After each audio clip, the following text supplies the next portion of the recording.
Chers téléspectateurs, chères téléspectatrices, bienvenue encore une fois avec une nouvelle vidéo pour vous présenter un nouveau livre intitulé Chimie moderne de Nikolaev des éditions Mir de Moscou.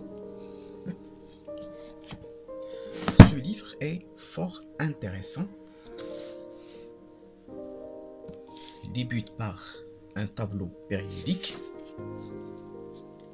jusqu'à l'élément de l'hydrogène, jusqu'à le rutherfordium ou bien le kurtchatovium, l'élément 104. Donc c'est la deuxième édition de cet ouvrage des éditions Mir de Moscou. Il est traduit du russe par Sergei Medvedev et c'est l'édition de 1974.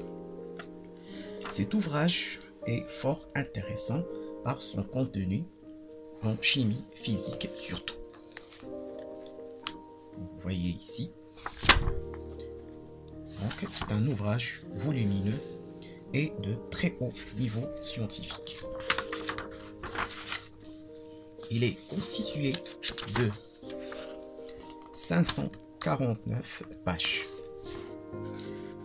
Et il est constitué aussi de 3 parties. Ou bien 4 parties.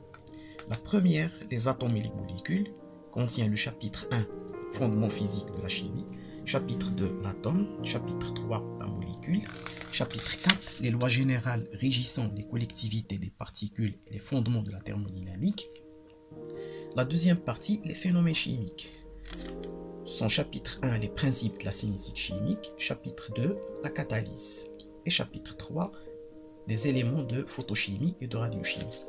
La troisième partie, intitulée chimie minérale, donc débute par la loi de la périodicité, chapitre 2, les composés chimiques et les états de valence des atomes, chapitre 3, l'oxygène, l'eau, les solutions et l'eau oxygénée, chapitre 4, les propriétés des corps simples classés par groupe et système périodique, chapitre 5, les hydrures, les carbures, siliciures et nitrures, chapitre 6, les composés oxygénés, chapitre 7, les halogénures, chapitre 8, les complexes. La quatrième partie traite la chimie organique.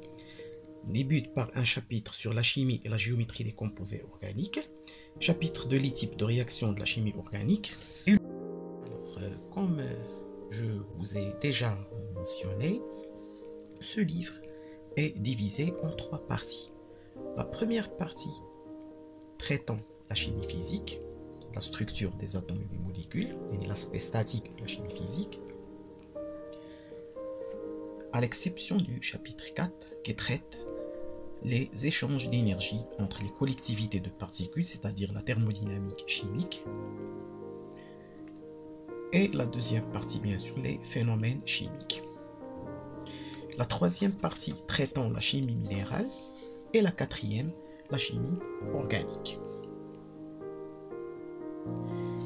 C'est un ouvrage très intéressant parce qu'il englobe tout ce qu'on veut savoir sur la chimie, la structure, la composition et la fonction.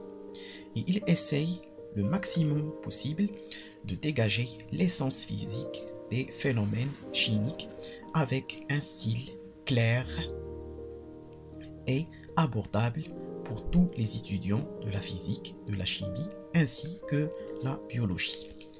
Merci de votre attention et n'oubliez pas de vous abonner dans notre chaîne et d'activer la cloche. Merci encore une fois de votre attention et à bientôt.